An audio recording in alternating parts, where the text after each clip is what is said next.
Янка Купала і Якуб Колас.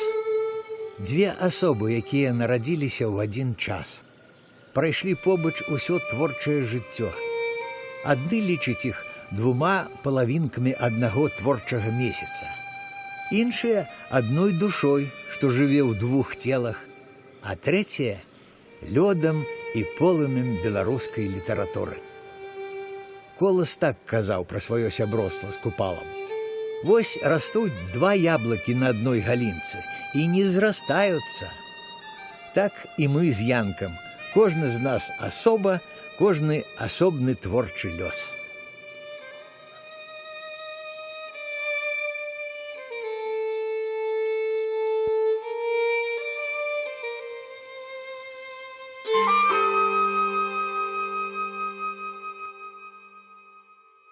На пачатку сваёй літаратурнай дзейнасці можна гаварыць аб тым, што творы Янкі Купала і Якуба Коласа яны нечым падобныя, яны аб'яднаны адной тэмай. Так, напрыклад, у вершы Янкі Купала «Сэрца спытай» ён вельмі хвалюецца за лёс простага люду, над якімі стаяць паны і іх слугі.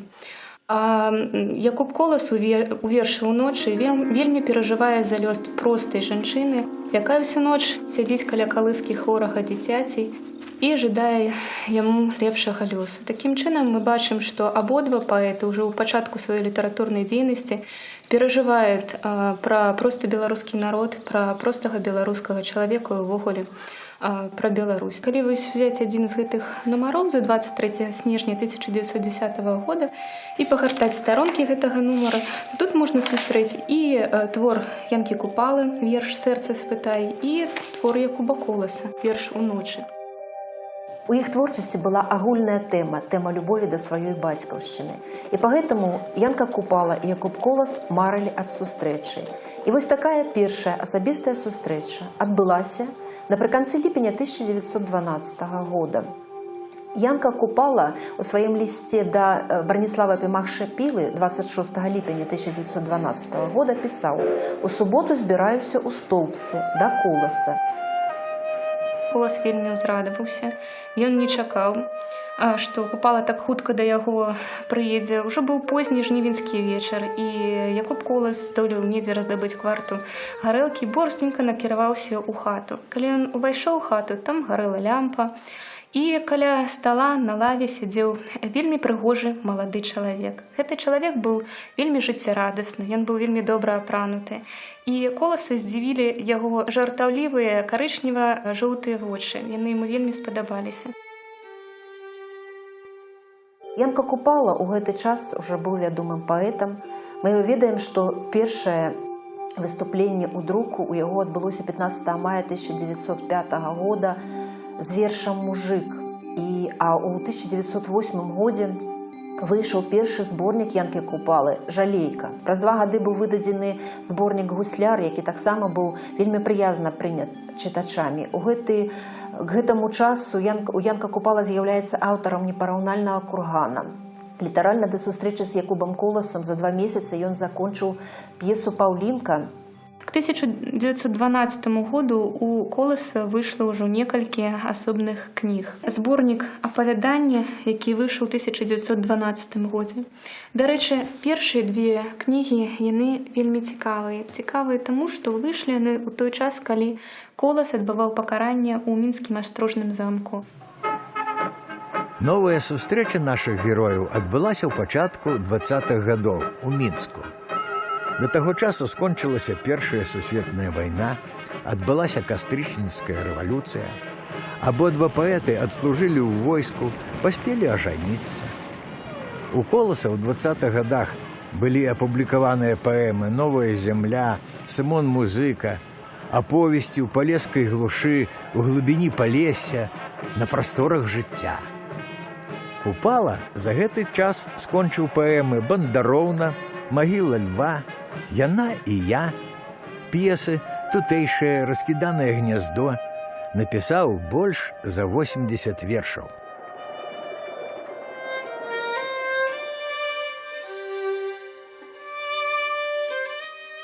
Хутчэй за ўсё, пачатак сяброўства трэба звязваць з 21 годам. Янка Купала ўжо 2 гады запар жыве ў Мінску стала. У 19 годзе ён пераехаў у сталіцу савецкай Беларусі. У 21 годзе ў гэты горад прыязджае і сям'я Якуба Коласа. Як успамінаюць дзеці Якуба Коласа, яны заўсёды чакалі прыходу Янкі Купалы, таму што Янка Купала ніколі не прыходзіў з пустымі рукамі. Ён заўсёды прыносіў ці канфеты, ці печыва, і паэтаму дзеці яго вельмі чакалі. Хоць сваіх дзяцей у нашага паэта не было, але ён вельмі любіў дзяцей, і гэта дзеці Якуба Коласа горача адчувалі. Якуб Колас таксама ў гэты час вельмі часта прыходзіць у госці да Янкі Купалы. Яны вельмі любяць гуляць у шахматы і гуляюць вельмі часта. Але, як успамінаў сам Якуб Колас, Янка Купала гуляў у шахматы лепш. І поэтому Колас вельмі часта яму прайграваў, часта злаваўся, але да сур'ёзнай сваркі справа не даходзіла. Якуб Колас проста пачынаў маўчаць, і яны маглі ўвесь вечар прасядзець моўчкі. Але калі Якуб Колас адыходзіў дадому, то Янка Купала, жартуючы, мог сказаць: «Нам з табой сёння вельмі добра маўчалася». І Купала, і Колас, як творчыя асобы, яны былі людзьмі абсалютна рознымі. Яны былі рознымі па характары, рознымі па сваіх паводзінах, па сваіх звычках. Аднак, ведаеце, звычайна такія людзі, яны прыцягваюцца, бо ім цікава адзін з адным.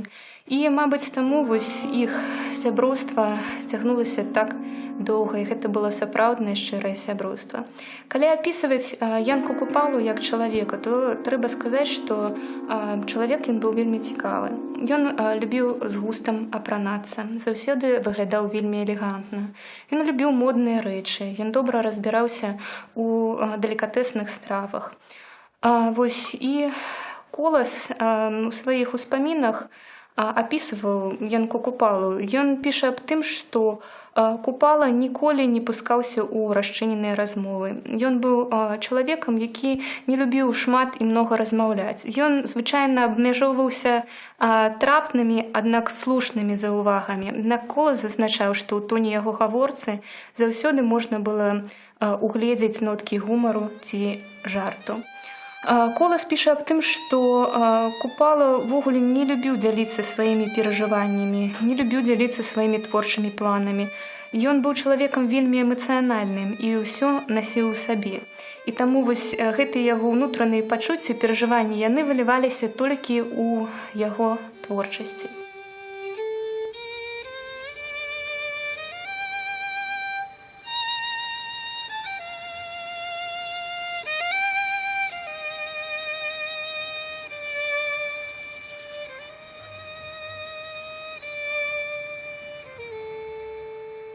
Калі расказваць пра Якуба Коласа, то гэта быў чалавек зусім іншы. Па паходжанню ён быў з простай сялянскай сям'і. Ён не любіў модна апранацца, ён апранаўся вельмі сціпла. Некаторыя людзі казалі, што, можа, трошкі і старамодны, выглядаў як вясковы настаўнік. Ён быў чалавекам, які не любіў ніякіх модных рэчаў. Ён ніколі не насіў, напрыклад, наручныя гадзіннікі, заўсёды карыстаўся кішэннымі. Брыўся звычайнай брытвай, не карыстаўся бяспечным лязом. Ведаеце, у той час ужо папулярнымі былі аўтаручкі, аднак ён ніколі не карыстаўся аўтаручкамі, ён заўсёды пісаў пяром, нумар 86, і карыстаўся чарніламі.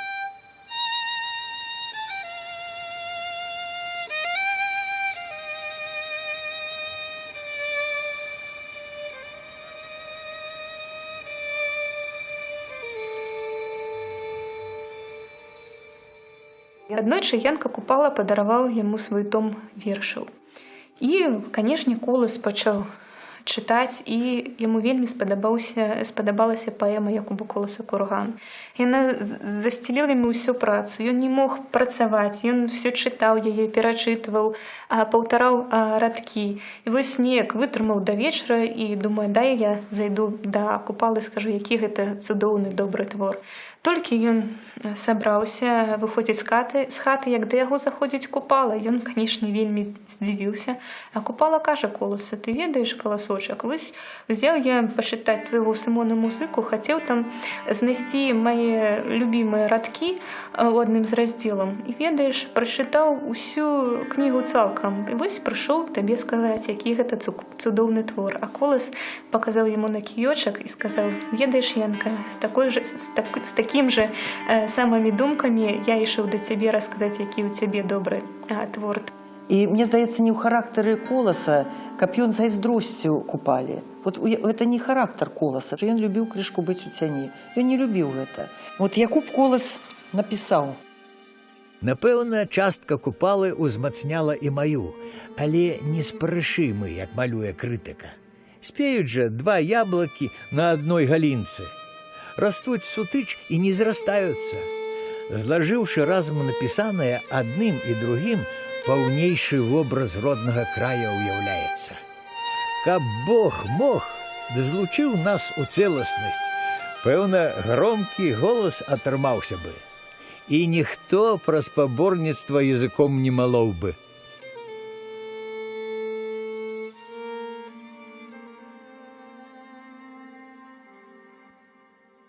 Трыццаты год увогуле стаў для беларусаў, для Янкі Купалы годам пераломным.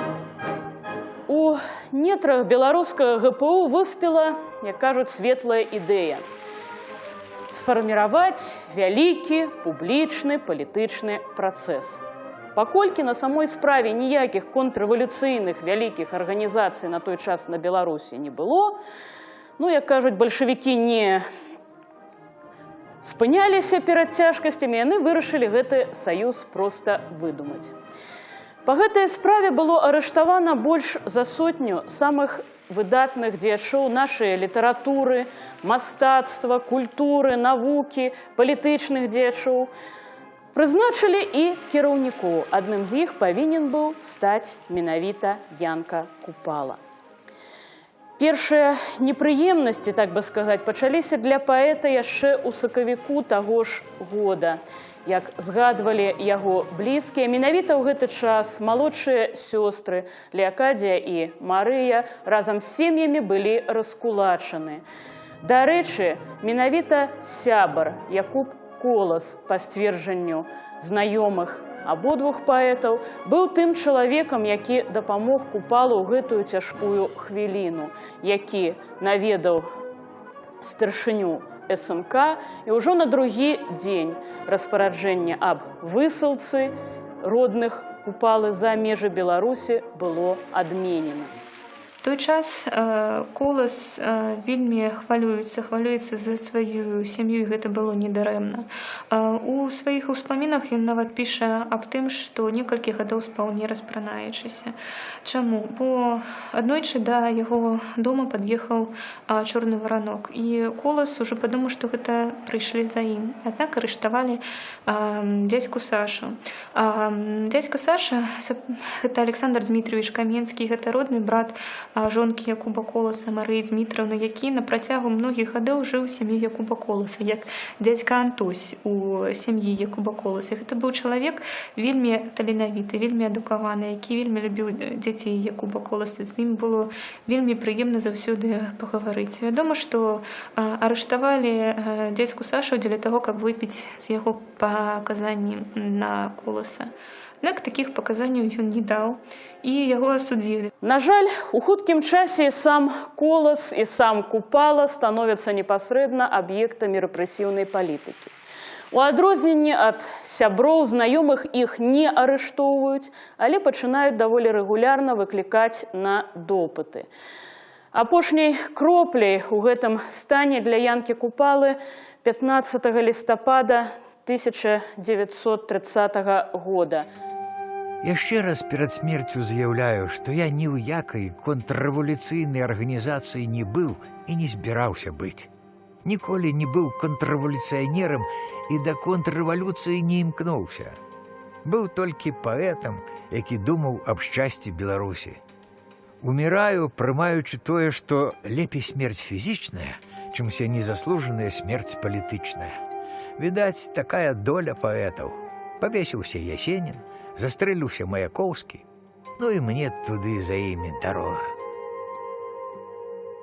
Праз 5 дзён ён прымае ракавое рашэнне. Ён спрабуе скончыць жыццё самагубствам. У пэўнай ступені, як сведчыць гісторыя, такое самагубства магло абараніць добрае імя чалавека, якога беспадстаўна абвінавачвалі, а таксама захаваць ад арышту і прысуду яго блізкіх, яго сям'ю. Магчыма, менавіта гэтае меркаванне кіравалі Янкам Купалам. Хутчэй за ўсё ён усведамляў, што калі яго ўсё ж такі выведуць на судовы працэс, то ён вымушаны будзе ўсё ж такі падпісаць усе прызнанні, якія яму прапануюць. Ужо 10 снежня, а Купала ў гэты час у цяжкім стане знаходзіцца на бальнічным ложку, напісаны адкрыты ліст, які праз некалькі дзён будзе надрукаваны на старонках «Звязды». У ім Купала фактычна падпіша адрачэнне ад сваіх колішніх пазіцый пра самабытную, незалежную Беларусь. Больш таго, ён скажа, што ў наш савецкі час, калі пралетарыі яны пераўтвараюць свет, увогуле праступна, злачынна казаць пра нейкую самабытнасць і надкласавасць. Янка Купала ніколі не мог чалавека падвясці і яму здрадзіць. І вось калі на пачатку 90-х гадоў былі адкрыты архівы КДБ, то у пратаколах допыту Янкі Купалы не знайшлі ні аднаго абвінавачвання, каб Янка Купала некага абвінаваціў ці на некага напісаў данос.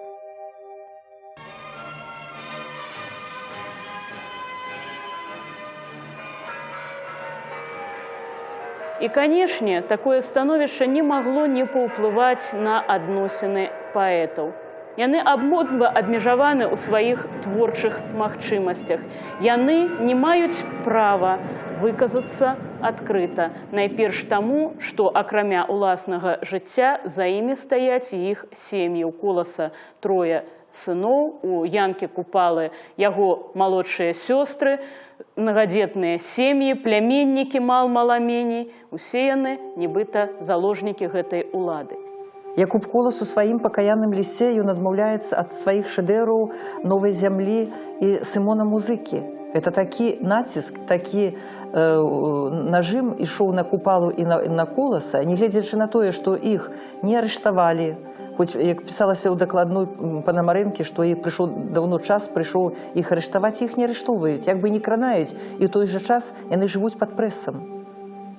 Это ж не жыццё было, калі Якуб Колас гаварыў Марыі Дмітровне жонцы, это таксама 30-е гады, недзе 37-й год, што мы забыліся, калі мы смяяліся. Людзі, якія ўжо пабывалі ў рэпрэсіўным коле, цудоўна разумелі, што кожнае неасцярожнае слова можна вывернуць як заўгодна, паставіць у віну, зрабіць чалавека вінаватым невядома у якіх вінах, шпіёнам, любой разведкі, як кажуць, на выбар. Тым больш, што і Купала, і Колас выязджалі і за межы. Так Колас пабываў у Парыжы, чаму не французскі шпіён? Купала пабываў у Германіі, канешне, шпіён нямецкі. Ну, а той, што яны польскія шпіёны, гэта для тагачасных органаў КДБ, як кажуць, не было нават і праблемай. Вельмі характэрнай прыкметай часу з'яўляецца, напрыклад, вось такі зборнік 12 песен на рускай мове, сярод аўтараў якога і Купала, і Якуб Колас. Гэта быў такі невялічкі твор, сумесны. Ён называўся, прабачце, так называлі эпічныя паэмы ў старажытнасці. О нашей непобедимой Красной армии, ее творцы и вдохновители великом Сталине, ее полководцы Клементия Ворошилова, о героических подвигах и битвах, о мужестве сынов белорусской земли, и так далее, и гэтак далей, и гэтак далей. Улады, яны імкнуліся зрабіць іх аднолькавымі. Мы стараемся, музейшчык стараемся развеять гэты міф, іх аднолькавасці, іх, як говорю, пісаў Колас з Парыжоў. Ім давалі аднаму машыну, другому машыну, аднаму народнага, другому народнага. Стараліся як бы ураўнавесіць тое, каб не быў ні адзін, ні другі пакрыўджаны.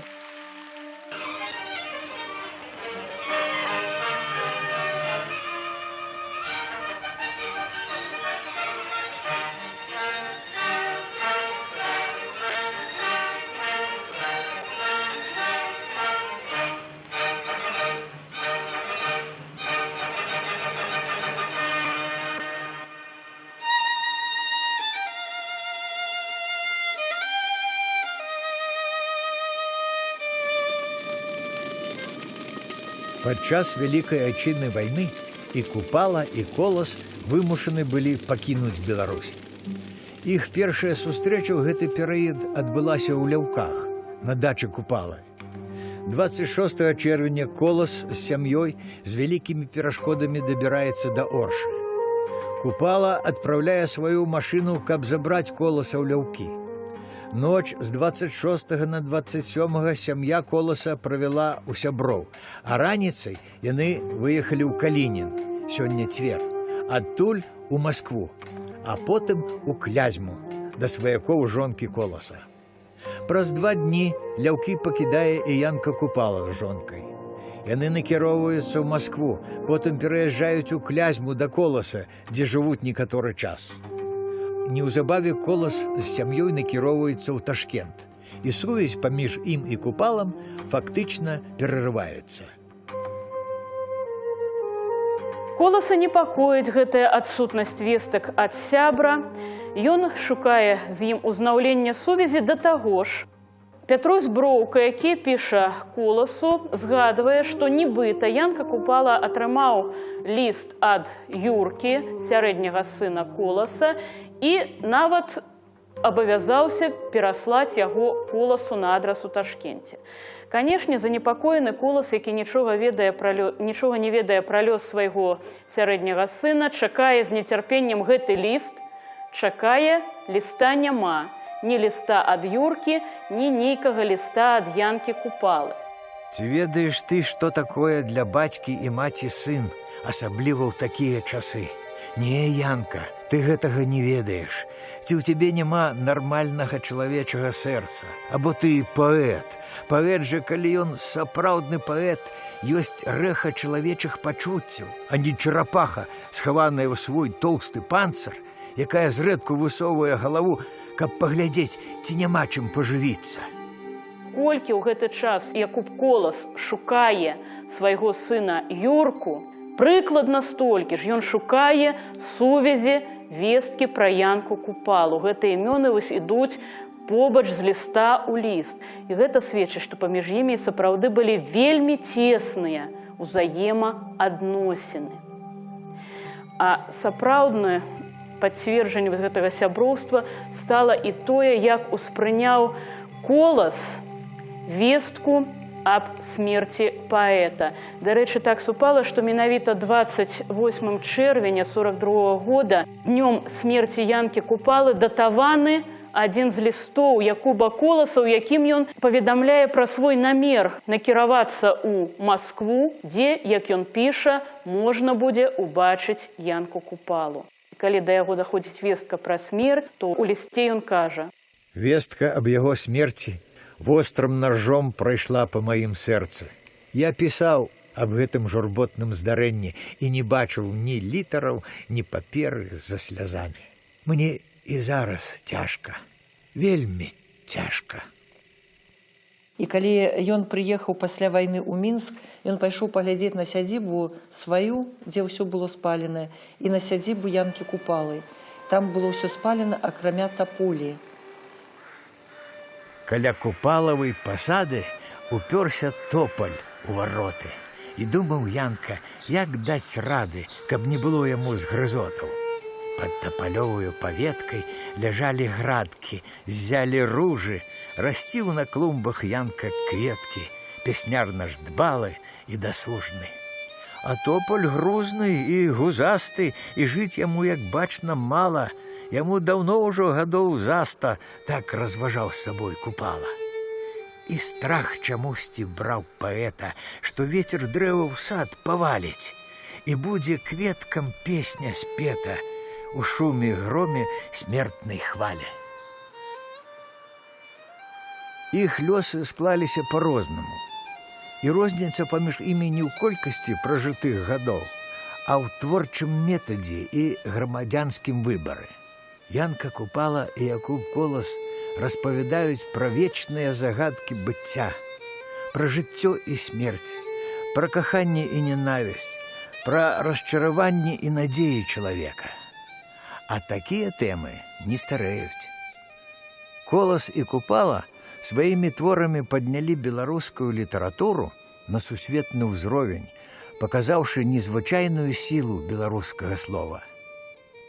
Іх імёны назаўжды побач з намі, і беларусы заўсёды будуць мець патрэбу ў багатай і таленавітай спадчыне па-сапраўднаму народных паэтаў.